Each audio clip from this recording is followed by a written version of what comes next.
ఇప్పుడు ఓసిడి అనేది చాలా కామన్ ప్రాబ్లం అండి.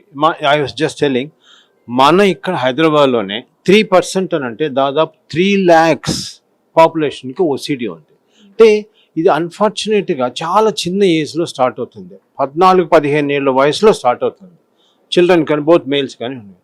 ఈ ట్రీట్మెంట్కి ఒక పేరులో స్టార్ట్ అయినప్పుడు మోస్ట్ ఇంపార్టెంట్గా చేసిన పనే మళ్ళా చేయడం.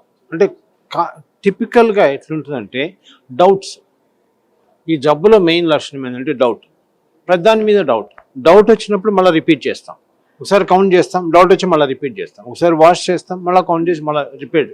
అది డౌట్స్ అండ్ రిపిటేషన్స్ అనేది మెయిన్గా ఉంటుంది ఈ జబ్బులో. అంత క్లియర్గా అంటే మనిషికి తెలుసు ఇది చేయాల్సిన అవసరం లేదు, చేస్తే బాగుండదు, అవసరం లేదు, క్రేజీ అనుకుంటారు. కానీ తప్పకుండా ఫోర్స్ఫుల్గా చేస్తారు. ఇటువంటి ప్రాబ్లము 15-16 ఏళ్ళప్పుడు స్టార్ట్ అయింది. నెక్స్ట్ 40-50 years 60 years ఉన్నప్పుడు దీనికి ఏ విధంగా మనం ట్రీట్మెంట్ చేయగలం అనుకుంటే మందులు ఉన్నాయి, మెడిసిన్స్ ఉన్నాయి. దాని బిహేవియర్ థెరపీ అంటే response promotion, export response promotion చేస్తాము.